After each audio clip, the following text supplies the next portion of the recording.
nombre a esa frase y le dio luces y sentido a mis búsquedas. Yo pinto para no morir.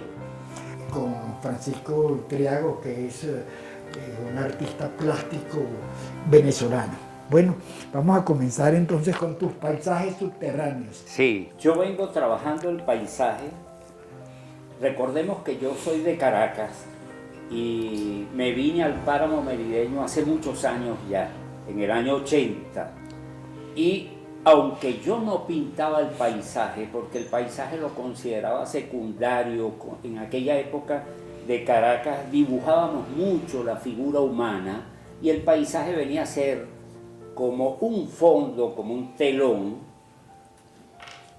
Yo no me había dado cuenta que el paisaje era el protagonista y que todas aquellas búsquedas de figuras y de encuentros entre seres humanos que yo trataba de dibujar, sobre todo muchos en blanco y negro, en realidad estaban modificados por el paisaje porque empecé a vivir dentro del paisaje.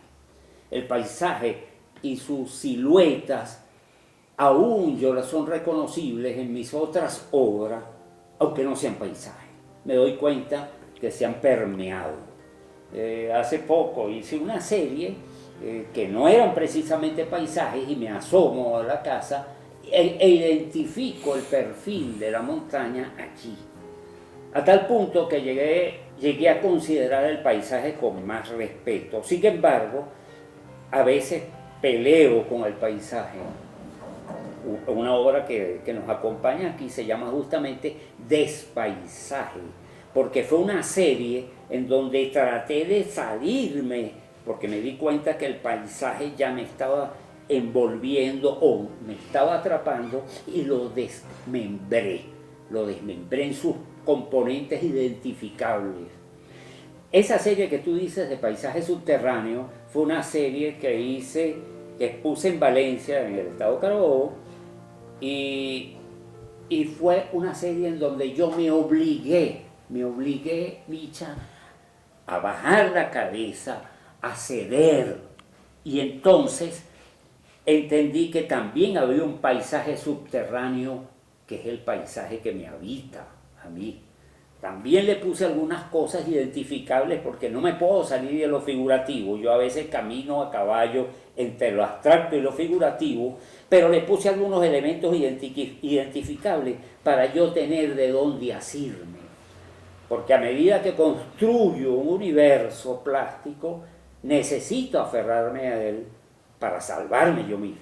Yo en realidad estoy lanzándole salvavidas al niño que fui.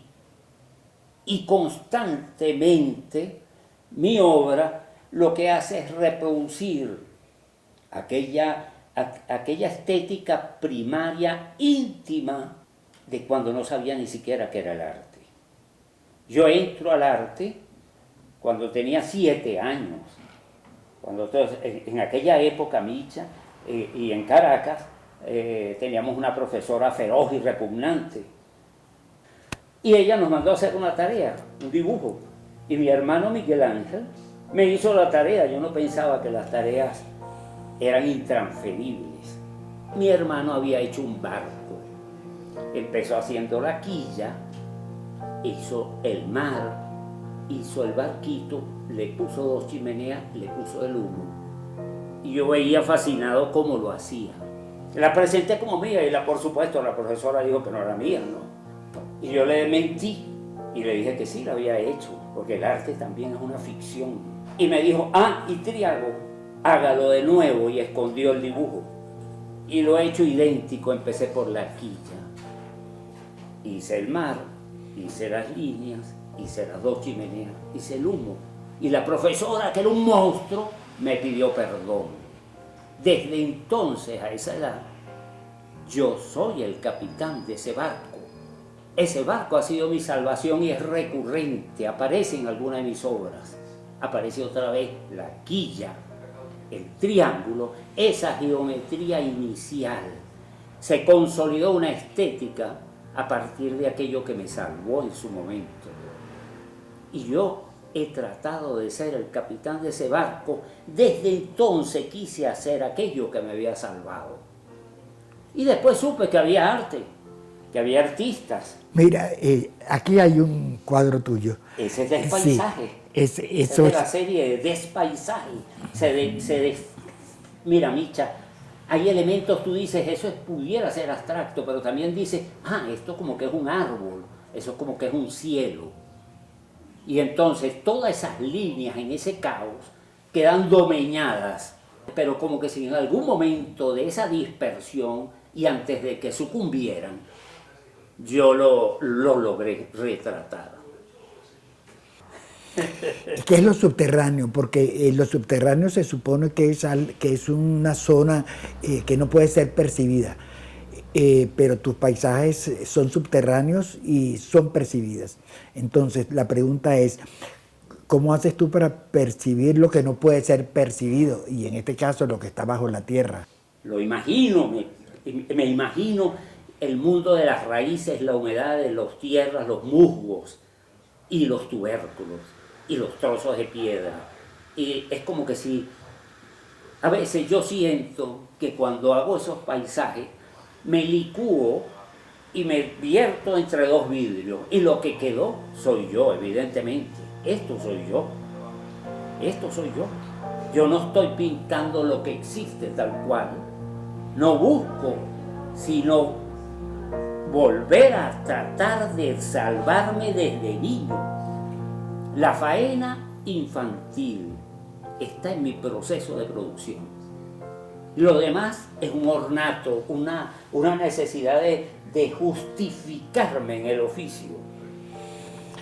O sea que tú no distingues entre realidad y ficción. Consideras que la realidad contiene la ficción y la ficción contiene la realidad. Sí. Es decir, que son dos polos de una misma relación. Sí, son inherentes. Y sobre todo en el oficio de taller, en mi trabajo, que quedo en ese territorio, en ese margen, en ese litoral.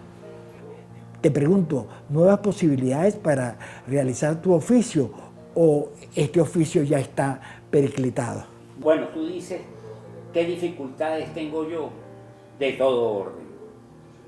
Yo intento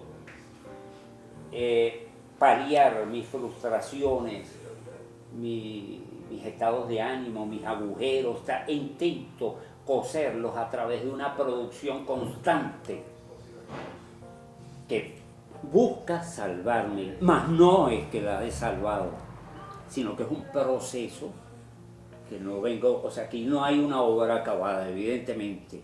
Probablemente desde mis primeros cuadros hasta este momento es un solo cuadro, es un diario de contentos, descontentos, de alegrías y de emociones, porque hay un registro de las nuevas tecnologías que más quisiera yo. Nosotros los productores de estas cosas que mi mamá llamaba mamarrachos, decía, Francisco, deja de pintar mamarrachos y estudia, estamos embromados por la cuestión económica, por el mercado, por la necesidad de adquirir material, de material de buena factura, y vivimos atenazados por eso, luchando por negociar y colocar nuestro trabajo. Me gusta muchísimo que hayas dicho periclitado, porque hace tiempo que no oía la palabra, pero no considero que haya llegado a un punto, sino que quisiera hacer algo más. Sí, esto es una lucha contra la frustración. ¿De qué manera un movimiento como el que ustedes están planteando, que reúne artistas de diferentes campos, con diferentes técnicas, con diferentes problemáticas, pero reunidos en torno a un concepto que expresa un atributo esencial de lo antropológico, que es el concepto de amistad? La experiencia que nos convoca, que es la exposición entre amigos, es en realidad un estar agarrado de manos de un grupo. Estamos tomados de mano porque creemos en el arte. Hay una Sabemos que el arte es una tabla de salvación superior. ¿Qué es el arte? ¿Qué es el arte? Yo he intentado desde hace muchos años y he ido reuniendo conceptos acerca de lo que es el arte. Una de las cosas que yo recuerdo es este cantante y compositor Nacho dijo: canto para no morir, porque el arte es la lucha contra la muerte. De ahí me aferré a esa frase y le dio luces y sentido a mis búsquedas. Yo pinto para no morir. Si el arte fuera concebido como un proceso de producción más, ¿qué quisieras tú producir ahora en esta nueva época? Oye, he visto en Europa básicamente un tratamiento estético de las fachadas. Han usado equipos, proyectores o algo que me interesó muchísimo sobre las fachadas de edificios góticos, por ejemplo. O sea, había un desplazamiento de elementos hechos con lujo, no sé cómo, que me cautiva, y veo, viendo eso y admirándolo, siento que uno está en pañales con un elemento rudimentario, artesanal, que es el humilde cuadro de 2 dimensiones pintado en plano. Ok, perfecto. Entonces fíjate, tú te estás planteando la posibilidad de intervenir fachadas. Y hacer una fachada es como esculpir, ¿no? Yo lo veía más desde la parte de modificar aquello que nos ha sido, que ha tenido la rigidez de los tiempos. Tú la conectarías con una idea de ciudad distinta. Sí, evidentemente, claro, sería muy difícil hacerla por los costos, pero estamos hablando constantemente con un lenguaje utópico del cual me aferro. Me encantaría que pudiéramos un grupo así como como este que está naciendo y que tiene una empresa de tantas glorias, ya intentarlo es victoria. Y aunque no se dé, el artista tiene que estar aferrado a la utopía, a la ilusión. El artista tiene que estar aferrado a lo imposible para lograr lo posible. Pero ¿por qué no se puede? Por los costos enormes. Pero ¿por qué no se puede intervenir una fachada? Pudiera intentarse, inclusive en un grupo pero de artistas. Una sola. Digamos, fíjate, construir un prototipo. Tendría que sentarse uno y ver con quién se cuenta para eso, enamorar en esa idea, comulgar con esa idea. Eso es una cuestión que amalgama a todos los en un solo bloque para construir. Eso es interesante, Micha. Yo creo que pudiera irse pensando. ¿Y la fachada de tu casa? La fachada de mi casa ya está intervenida.